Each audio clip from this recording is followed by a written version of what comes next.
రామాయణం అరణ్యకాండ 34 సర్గ.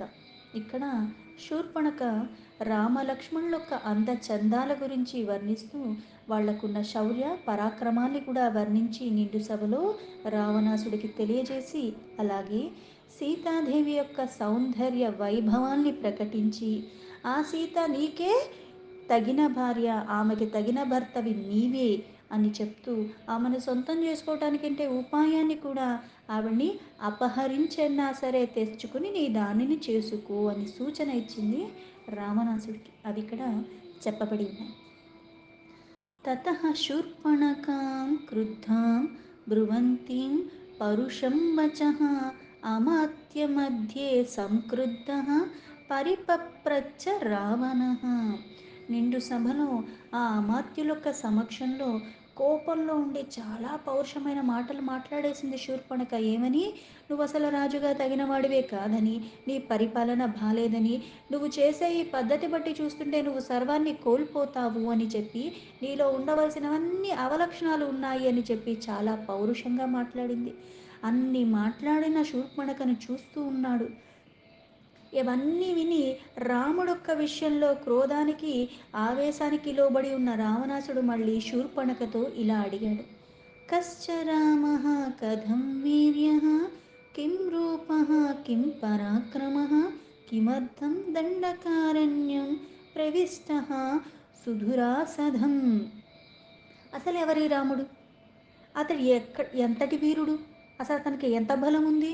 అసలు అతని రూపురేఖలు ఎలాంటివి? అతని బల పరాక్రమాలు ఎలాంటివి? అసలు ఎవరూ వెళ్ళలేని ఆ దండకారణ్యంలో అతడు ఎందుకు ప్రవేశించాడు? దానికి కారణం ఏంటి? ఇవన్నీ అడిగాడు. ఆయుధం కించ రామస్య నిహతాయేన రాక్షసాః కరశ్చ నిహతః సంఖ్యే దూషణస్త్రిశిరాస్తథా తత్వం బ్రూహి మనోజ్ఞాగ్ని కేన త్వం చ విరూపిత. ఇవే కాకుండా మళ్ళీ అసలు కరదూషణ త్రిశూరులను వేల కొలది మన రాక్షసులొక్క యోధులతో యుద్ధం చేసి హతమార్చిన ఆ రాముడి యొక్క ఆయుధం ఎటువంటిది? అలాగే నీ ముక్కు చెవులు కోసి నిన్నింత వికృతంగా చేసింది ఎవరు? అసలు ఇవన్నిటికీ కారణం ఏంటి? ఇవన్నీ నాకు వివరించి చెప్పు అన్నాడు. ఇక్కడ రావణాసుడిలో కూడా కొన్ని లక్షణాలు అన్నవి మంచివే ఉన్నాయి. కాకపోతే ఏంటి అంటే అధర్మాన్ని పట్టుకున్నాడు, పతనానికి మూలమయ్యాడు. ఇన్ని లక్షణాలు ఉన్నాయి కాబట్టే అక్కడ అన్ని రకాలుగా వైభవపేతంగా జీవితాన్ని గడుపుతున్నాడు. కాకపోతే ఇవన్నీ కూడా ధర్మపరంగా పెట్టుంటే ఇంకోలాగా ఉండేది. అధర్మం వైపు మక్కువ చూపించి చెయ్యరానివి కొన్ని చేసిన కారణంగానే సర్వాన్ని కోల్పోవలసి వచ్చింది. అయితే ఇంతలాగా పౌరుషంగా మాట్లాడి నువ్వు దీనికి తగవు దానికి తగవు ఇన్ని మాట్లాడినా సరే ఆ సమయస్ఫూర్తితో ఎవరు అసలు ఈ రాముడు, అతనికి బలమే ఉంది, అతని దగ్గర ఆయుధం ఎలా ఉంది, దేని ద్వారా ఇంతమందిని చంపగలిగాడు ఆ యుద్ధంలో, పైగా ఇక్కడ నీకు ముక్కు చెవులు ఇవన్నీ కూడా కారణాలేంటి కూడా అవన్నీ స్పష్టంగా అడిగాడు. ఇత్యుక్త రాక్షసేంద్రేణ రాక్షసీ క్రోధమూర్ఛిత తతో రామం యథాతత్వం ఆఖ్యాతుం ఉపచక్రమే. రాక్షసరాజైన రావణాసుడిలా అడుగుతుంటే క్రోధానికి లోబడి ఉన్న ఆ శూర్పణఖ ఇప్పుడు ఏ ఉద్దేశంతో అయితే అక్కడికి వచ్చిందో, ఏ కోరిక తను బలంగా కోరుకుందో, అంటే తనకి దక్కని రాముడు మరణించినా తనకి సమ్మతమే, కానీ తనకి దక్కకుండా వాళ్ళు సుఖంగా ఉంటే తట్టుకోలేని స్థితికి వెళ్ళిపోయింది. ఈ క్రోధావేశం కారణంగానే, ఈ యొక్క దుర్లక్షణం కారణంగానే తన సోదరులైన కరదూషణాలను కూడా పంపించింది. పోనీ వాళ్ళు మరణించకన్నా బుద్ధొచ్చిందా అంటే లేదు. ఎలాగైనా కోరిక తీరాలి, వీళ్ళు పోయినా పర్వాలేదనుకుంది. మళ్ళీ వచ్చి రావణాసుడికి చెప్పింది, కానీ నా కోరిక తప్పేమో, ఇంతమందిని నేను కోల్పోయాను అన్న ఆలోచన రాలేదు. అంటే మనకు ఒక్కసారిగా ఒక దుర్గుణం అన్నది మనలో వచ్చినప్పుడు, అలాగే కొన్ని కొన్ని కోరికలు అన్నవి కూడా మనము ధర్మపరంగా కాకుండా అధర్మపరంగా ఉన్నట్టు వికారాలు కూడా మనలో బాగా ఉన్నప్పుడు ఏమవుతుందంటే విచక్షణని కోల్పోతాం. నాకు నేను నష్టం చేసుకోవటమే కాకుండా నా చుట్టూ ఉన్న వాళ్ళకు కూడా నేను సర్వాన్ని కోల్పోయే స్థితికి తీసుకెళ్ళిపోతాను. ఆ జ్ఞానాన్ని కూడా నేను కోల్పోయిన కారణంగా ఇన్ని నేను ఆలోచించలేని స్థితిలో ఉంటాను. అందుకే ఇక్కడ వెంటనే దేనికోసం వచ్చిందో రావణాసుడు అవన్నీ అడిగేసరికి ఇప్పుడు చక్కగా జరిగింది జరిగినట్టుగా కాకుండా మళ్ళీ తనకి అనుకూలంగా ఏది చెప్తే రావణాసుడు దానికి తగ్గట్టుగా చర్యలు తీసుకుంటాడో ఆ విధంగా చెప్పటానికి పూనుకుంది శూర్పణఖ. అందుకే ఇక్కడ రామ లక్ష్మణుల గురించి తనకి తెలిసిందంతా కూడా చెప్తాను అని మళ్ళీ చెప్పటానికి పూనుకుంది. దీర్ఘబాహుర్ విశాలాక్ష చీరకృష్ణ జీనాంబర కందర్ప సమరూపశ్చ రామో దశరథాత్మజ. ఏదైతే ముందుగా అడిగింది ఆ శ్రీరాముడు ఎవరు, అసలు అక్కడికి ఎందుకు వచ్చాడు, అతను ఎలా ఉంటాడు, ఎంతటి వీరుడు, తన బలం ఏంటి అని అడిగాడు. అందుకని శ్రీరాముడు దశరథ మహారాజు యొక్క కుమారుడు, పైగా అతడు ఆజానుబాహువు, విశాలమైన కన్నులు కలిగి ఉన్నవాడు, పైగా నారచీరలు ధరించి జింక చర్మాన్ని కూడా ధరించి మన్మధుడు కంటే అంటే ఏ ఆభరణాలు లేకపోయినా సరే, ఏ ఐశ్వర్యం లేకపోయినా, ఏ సంపద లేకపోయినా సరే ఆకర్షిస్తాడు, మన్మధుడు కంటే అందగాడు అని చెప్పింది. చక్రచాపనిభం చాపం వికృష్య కనకాంగదం దీప్తాన్ క్షిపతే నారాచాన్ సత్మానివ మహావిషాన్. అలాగే బంగారు పట్టీలు కలిగి ఇంద్రుడొక్క ధనస్సు లాంటి వింటిని, పైగా ఆకర్ణాంతము అంటే ఏ ధనుస్సునైతే పట్టుకుని ఇంత యుద్ధం చేసి అంతమందిని హతమార్చారో ఆ ధనుస్సుని ఎలా సంధిస్తాడంటే ఆ వింటిని ఒక్కసారిగా పట్టుకుని చెవు వెనక్కి దాకా లాగి సంధించి మహా విషసర్పాల్లాంటి బాణాలన్నీ కూడా తను ప్రయోగిస్తాడు.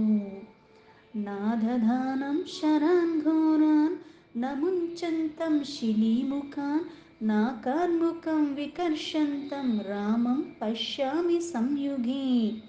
మహాపరాక్రమశాలి అయిన శ్రీరాముడు యుద్ధరంగంలో ఆ అమ్ముల పద ఏదైతే బాణాలు వెనక పెట్టుకుని ఉంటారో అక్కడి నుంచి భయంకరమైన బాణాలు తీసుకుంటాడు. తన ధనుస్సుని ఎక్కుపెట్టి ఆ బాణాలు ప్రయోగించుట నేను చూడలేదు అని చెప్పింది. అంటే ఆయుధం ఏది వాడాడో చెప్పింది, ఎలా చచ్చారో చెప్పింది, కానీ అవన్నీ అక్కడే ఉండి చూస్తున్నా నేను చూడలేనని ఎందుకు చెప్పింది. హన్యమానం తు తత్సైన్యం పశ్యామి శరవృష్టిభిః ఇంద్రేణోత్తమం సస్యం ఆహంతం త్వష్మవృష్టిభిః. ఎందుకంటే ఆ రాముడు సంధించే విధానం ఎలా ఉంటుందంటే ఒక్కసారిగా ధనస్సుని పట్టుకుని ఆ అల్లెతాడుని వెనక్కి ఎప్పుడైతే తిప్పి పట్టుకుని బాణాలు తీస్తున్నాడు వేస్తున్నాడు తీస్తున్నాడు వేస్తున్నాడు, ఎప్పుడు తీస్తున్నాడో ఎప్పుడు వేస్తున్నాడో కూడా రెప్పపాటులో జరిగిపోయినట్టుగా జరిగిపోతున్నాయి, కానీ కన్నులకేమీ కనిపించనట్టుగా అయిపోయింది. ఒక్క క్షణంలో సర్వం కూడా అయిపోయినట్టుగా ఇదంతా కూడా ఒక నిజంగా వాస్తవం కళ్ళ ముందు జరుగుతుందా లేకపోతే ఏంటి అన్నది తేరుకోలేని స్థితిలో ఉన్నట్టుగా అంతలాగా వేసేశాడు, అంత వేగంగా ప్రయోగిస్తాడు. అందుకే అక్కడి నుంచి బాణాలు తీస్తున్నాడు వేస్తున్నాడు అంతే తెలుస్తుంది, కానీ అవి నేను చూడలేకపోయాను అని చెప్పింది. కను రెప్పపాటులో ఇవంతా జరిగిపోయాయి.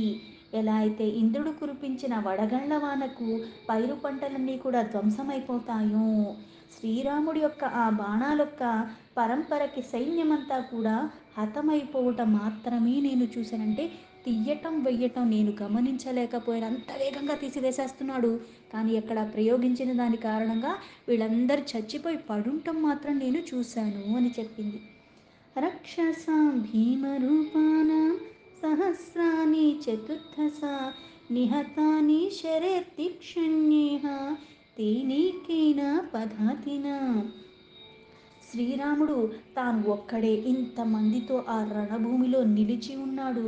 తన తీక్షణమైన ఆ బాణాల్ని ప్రయోగించి కరుడు దూషణుడితో సహా భయంకర రూపాలు ధరించి ఉన్న మన 14,000 మంది రాక్షస యోధుల్ని హతమార్చాడు.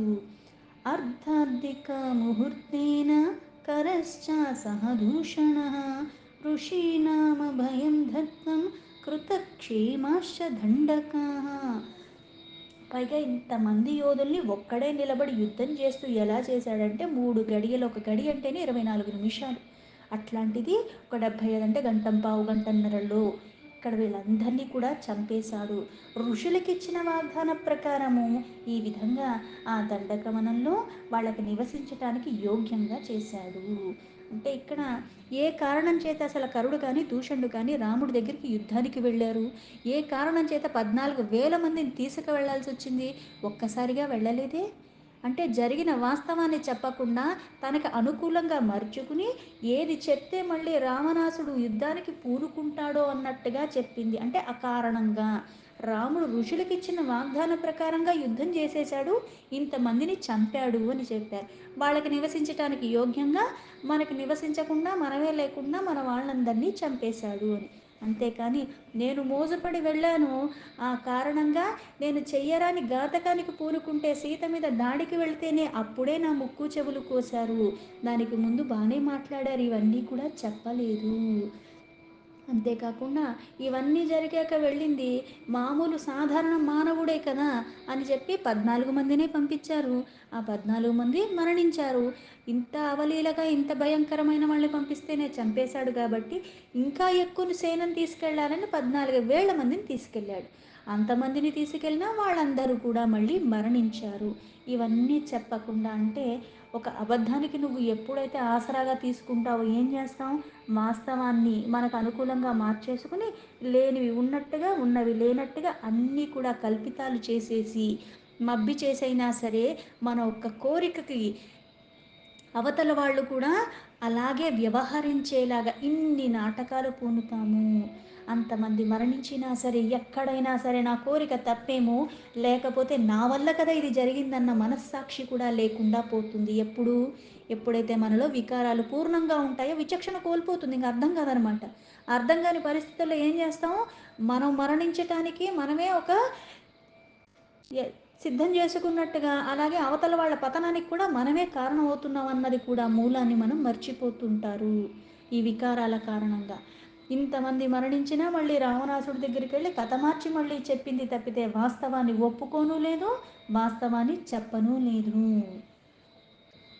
ఏకా కథంచిన్ముక్తాహం పరిభూయ మహాత్మన స్త్రీవధం శంకమానేన రామేణ విదితాత్మన.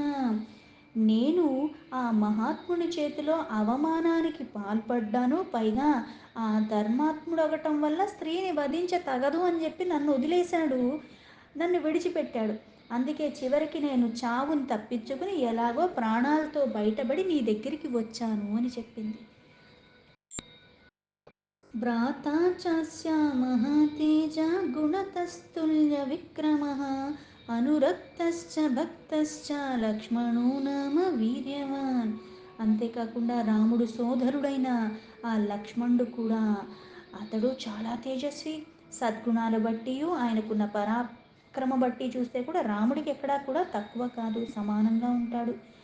అతనికి తన అన్నయ్యన్న శ్రీరాముడి పట్ల ప్రేమ, అనురాగాలు, భక్తి, విశ్వాసములు అపూర్వములు. ఇక్కడ కొన్ని కొన్ని ప్రయోగించడానికి కూడా కారణం ఏంటి అంటే, తన అన్న కోసం ప్రాణాలైనా ఇవ్వటానికి, తన అన్న కోసం ఏదన్నా చేయటానికి లక్ష్మణుడు అక్కడే ఉన్నాడు. నీ సోదరులైన ఇంతమంది మరణించారు, నీ వాళ్ళు ఇంతమంది మరణించారు, నీ చెల్లినైన నాకు ఇంత అవమానం జరిగింది, దానికి నువ్వేం చేస్తావు? నువ్వు కూడా అలాగే చేస్తావా? ఇప్పుడు పక్కన వాడు చాలా గొప్పవాడు, వాళ్ళు ఇంత బాగా చేసుకుంటున్నారు చూసుకుంటున్నారంటే మనకేమొస్తుంది? మనం కూడా చేస్తాము, లేకపోతే రోషానికైనా పంతానికైనా అంతకన్నా ఎక్కువ చేద్దాం అన్నట్టుగా పూనుకుంటారు కొంతమందికి ఉన్న లక్షణాలు బట్టి. ఎక్కడ ఏది చెప్తే దానికి తగ్గట్టుగా వ్యవహరిస్తారో తన అన్న గురించి చాలా చక్కగా తెలుసు కాబట్టి ఇలా ఇటువంటి పదాలు వాడి ఇటువంటివన్నీ చెప్పింది శూర్పణఖ. అమర్షి దుర్జయో తేజ విక్రాంతో బుద్ధిమాన్ బలి రామస్య దక్షిణో బాహు నిత్యం ప్రాణో బహిశ్చరః. అధర్మము ఏమాత్రము కూడా సహింపడు, శత్రువులకు జయించటానికి వీలు కానంత బలం కలిగి ఉన్నవాడు, పైగా జయశీలుడు, గొప్ప పరాక్రమ కలిగినవాడు, చాలా ప్రజ్ఞావంతుడు, సాటి లేని బలశాలి. అతడు తన అన్నకి శ్రీరాముడికి బాహ్య ప్రాణము, పైగా కుడి భుజము. రామస్యతో విశాలాక్షి పూర్ణేందు సదృశానన ధర్మపత్ని ప్రియా భర్తు నిత్యం ప్రియహితే రత. శ్రీరాముడి ధర్మపత్ని అయిన సీతాదేవి ఆయనతో కలిసి ఉన్నది. ఆయనకు ఆమె మీదున్న ప్రేమ అపారము. ఆమె సర్వదా ఆయన క్షేమాన్నే కోరి ఎప్పుడూ నిరుతురాలై ఉంటుంది ఆ సీత. సాసుకేశే సునాసోరుః సురూపా చ యశస్విని దేవతేవ వనస్యాస్య రాజతే శ్రీరివాపరా. ఆమె కన్నులు, ఆ సీతాదేవి కన్నులు చాలా విశాలంగా ఉంటాయి. పైగా ఆమె ముఖము పౌర్ణమి రోజు ఎలా అయితే చంద్రుడు పూర్ణంగా నిండుగా ఉంటాడో అంత అందంగా ఉంటుంది. పైగా ఆహ్లాదకరంగా ఉంటుంది, చూసే కొద్దీ చూడాలనిపించేలాగా. ఇంకా ఆమె జుట్టు కూడా సౌందర్యం అన్నది అపురూపమైనది. ఆమె ముక్కు కూడా చాలా బాగుంటూ ఉంటుంది. పైగా అంటే ఒక్కొక్కటి కూడా వర్ణిస్తూ ఎలా చెప్తుంది అంటే, ఆ వర్ణించే దాన్ని బట్టి అవతల వాడికి ఇంకా ఇంకా ఇప్పుడు కొంతమందికి తిండి మీద పిచ్చి ఉంటుంది.